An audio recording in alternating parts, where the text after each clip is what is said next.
Assalamualaikum warahmatullahi wabarakatuh.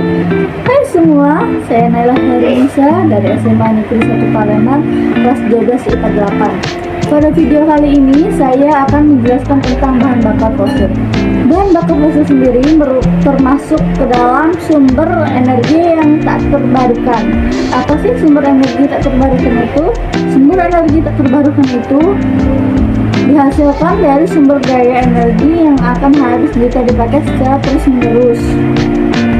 Bahan bakar fosil ini dihasilkan dari proses ilmiah yang terjadi pada jutaan tahun yang lalu. Bahan bakar fosil ini terbentuk dari sisa-sisa tanaman dan hewan purba yang tertimbun di bawah tanah di bawah pengaruh tekanan dan panas. Bahan bakar fosil ini tersusun dari senyawa-senyawa hidrokarbon.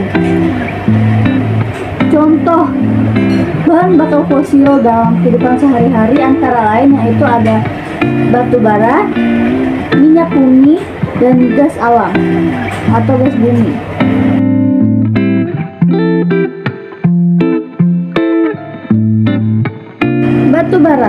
Batu bara merupakan salah satu bahan bakar fosil yang dihasilkan dari endapan organik dan sisa-sisa tanaman purba. Unsur-unsur utama penyusun batu bara yaitu ada karbon, hidrogen, oksigen. Selain itu, dalam batu bara juga ditemukan unsur nitrogen dan beberapa zat pengotor lainnya. Batu bara sendiri merupakan salah satu bahan bakar yang dikenal dan digunakan selama berabad-abad. Sejak masa revolusi industri hingga sekarang, batu bara banyak digunakan sebagai bahan bakar untuk berbagai proses industri. Dalam bidang industri, batu bara disukai dibandingkan dengan minyak atau solar. Hal ini dikarenakan batu bara lebih terjangkau dibandingkan dengan minyak atau solar. Batu bara juga digunakan sebagai bahan bakar pembangkit listrik tenaga fosil.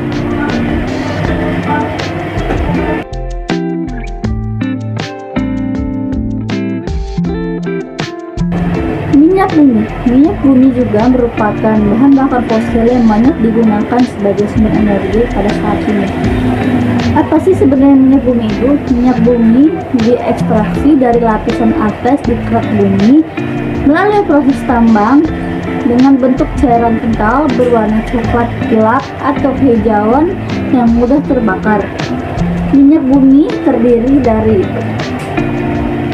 campuran berbagai hidrokarbon, terutama golongan alkana. Melalui proses dilatasi bertingkat, diperoleh fraksi-fraksi minyak bumi yang dapat digunakan sebagai bahan bakar. Selain itu, proses dilatasi bertingkat ini juga menghasilkan produk-produk turunan lainnya.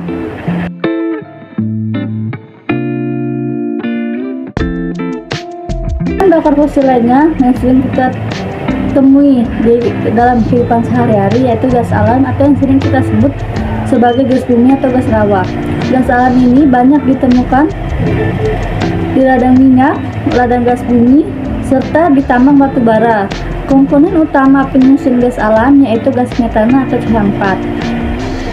Gas alam juga tersusun atas beberapa senyawa antara lain etana, propana, dan butana.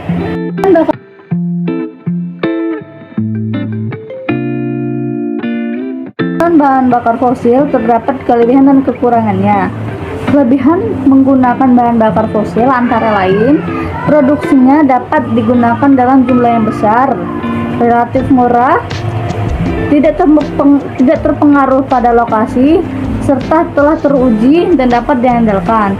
Sementara itu, kekurangan atau kelemahan bahan bakar fosil ini antara lain menghasilkan emisi CO2 atau karbon dioksida dalam jumlah besar, menyebabkan kerusakan lingkungan akibat proses tambang, serta sumber daya alam yang terbatas atau tak terbarukan. Sekian dari saya. Wassalamualaikum warahmatullahi wabarakatuh. Teman-teman, saya cukupkan sampai di sini. Maaf apabila banyak kekurangan dan kesalahan dalam berucap kepada Allah saya mohon ampun. Wabillahi taufiq wal hidayah. Wassalamualaikum warahmatullahi wabarakatuh. Dadah.